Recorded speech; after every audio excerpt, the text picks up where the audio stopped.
Ce qu'on va voir ensemble aujourd'hui, c'est comment réaliser un questionnaire. Le questionnaire, on en a déjà parlé lors de la première séance.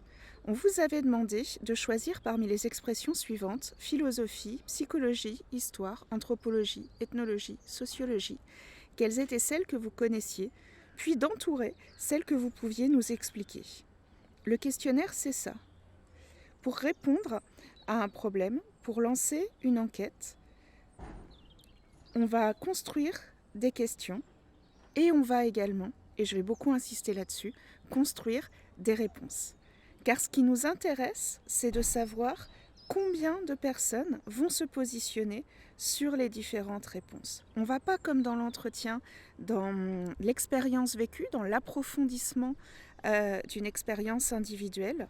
On va essayer, au contraire, de quantifier, de mesurer combien, c'est vraiment le mot important du questionnaire, combien de personnes choisissent chaque modalité de réponse à nos questions. Ce qu'on recherche, c'est donc des tendances, des éléments structurants caractérisant une population d'enquête.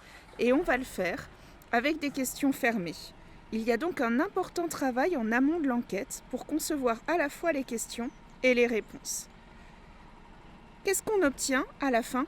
Des chiffres. C'est vraiment important que vous vous projetiez dans le type de réponse obtenue. Dans l'entretien, ce sera des citations. Dans le questionnaire, ce seront des chiffres. Ces chiffres, on va les exprimer de deux façons. Il y a ce qu'on appelle l'effectif, c'est un nombre, et il y a ce qu'on appelle la part, c'est un pourcentage. C'est-à-dire que ça dit pour 100 personnes combien ont répondu, ont choisi une certaine modalité. Ce qu'on va faire ensemble pour cette séance, c'est un entraînement. C'est dans l'idée de vous montrer ce qu'il faut prendre en compte pour construire un questionnaire, comment on s'y prend pour aller interroger les gens et vous faire vivre cette expérience. Donc on attend bien de vous que vous alliez interroger des gens en face à face dans l'espace public. Et puis on verra dans la prochaine séance comment analyser les résultats. Donc pour cette séance, on construit le questionnaire, on va voir les gens et on présente ses principales réponses en les commentant. Dans la vraie vie des enquêtes, il faudrait interroger beaucoup de personnes. Ne prenez surtout pas le nombre de personnes qu'on vous demande d'interroger dans cet exercice comme ce qu'il faut faire dans une vraie enquête. C'est juste un entraînement. Je l'ai beaucoup dit, je le redis encore, un questionnaire, c'est à la fois des questions et des réponses. Des réponses qu'il faut pouvoir prévoir. Donc il faut beaucoup se documenter en amont. Il y a plein de réponses possibles.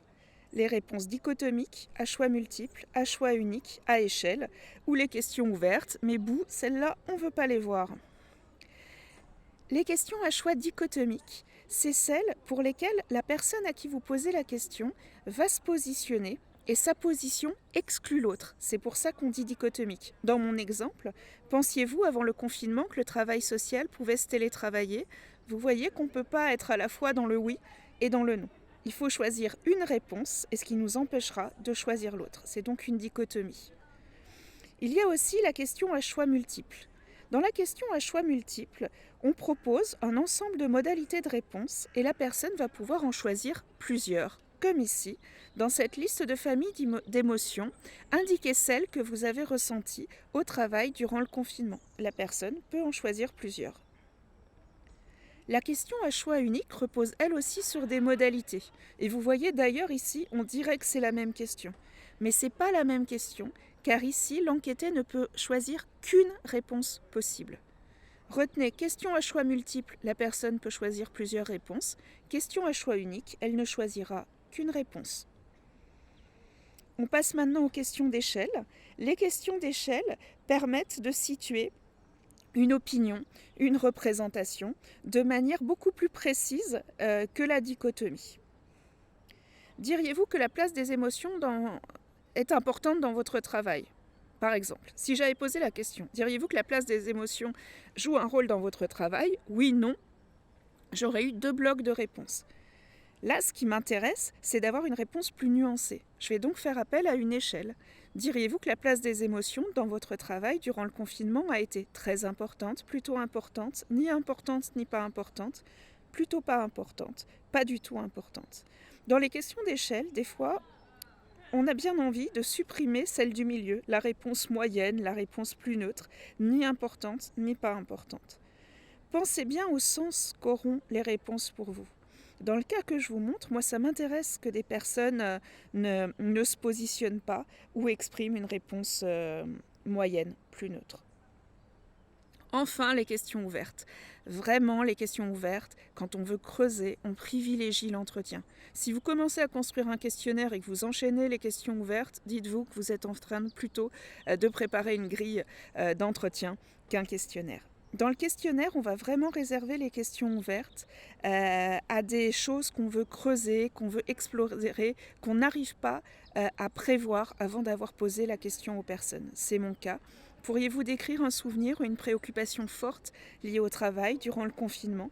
Je vais laisser la personne s'exprimer, mais du coup, et c'est vraiment pour ça qu'on vous met en cadre, qu'on voit entre les questions ouvertes, je vais avoir, dans ce cas concret, 112 réponses à analyser. Et ensuite, je vais devoir en refaire des catégories, toujours dans mon but de faire quelque chose de quantitatif, de mettre les personnes, de répartir ma population dans différentes modalités que j'exprimerai après à l'aide de chiffres, que ce soit des nombres ou des pourcentages. Donc voilà toutes les questions que vous avez à votre disposition pour faire le design de votre questionnaire. Maintenant, il va falloir les organiser. Retenez qu'un questionnaire, ce sont des grands thèmes, que ces grands thèmes, il faut les exprimer en choisissant un ordre, en pensant quelle est la logique avec laquelle vous voulez que les personnes répondent. Pour chaque thème, il faut prévoir des questions, et pour chaque question, il faut prévoir les réponses possibles. Dans l'exercice que vous allez avoir à faire, il va falloir creuser cette question de se nourrir que vous avez abordée avec la lecture d'articles, avec l'observation. Maintenant, il faut aller la creuser avec le questionnaire ou avec l'entretien dans un espace public. Donc pour aller enquêter, si vous choisissez le questionnaire, il va d'abord falloir faire 7 exercices du carnet de recherche. On vous demande de choisir 2 thèmes et pour chaque thème, 3 questions. C'est pas beaucoup, hein. Là on est vraiment, retenez, je l'ai déjà dit, sur un exercice de questionnaire et pas sur un questionnaire si l'on avait une vraie enquête à faire. Retenez vraiment cette hiérarchisation de quel premier thème vous devez parler, de quel second thème vous avez envie de parler et prévoyez ensuite les questions. En plus de ces questions, on va vous demander de rajouter une partie sur le profil des personnes. Qu'avez-vous besoin de savoir sur les personnes pour pouvoir analyser vos réponses? C'est à vous de le trouver. Avez-vous besoin de leur âge, de leur profession, de la composition de leur famille, de leur lieu de résidence? À vous de voir. Et enfin, vous nous expliquerez comment vous avez fait pour faire cette enquête, où vous êtes allé, à quelle heure vous y êtes allé.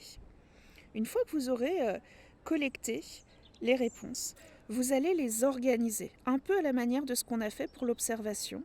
Pour chacune de vos questions, vous allez regarder les résultats et vous allez en choisir un. Parmi l'ensemble des réponses, vous allez choisir une modalité de réponse qui vous paraît plus intéressante.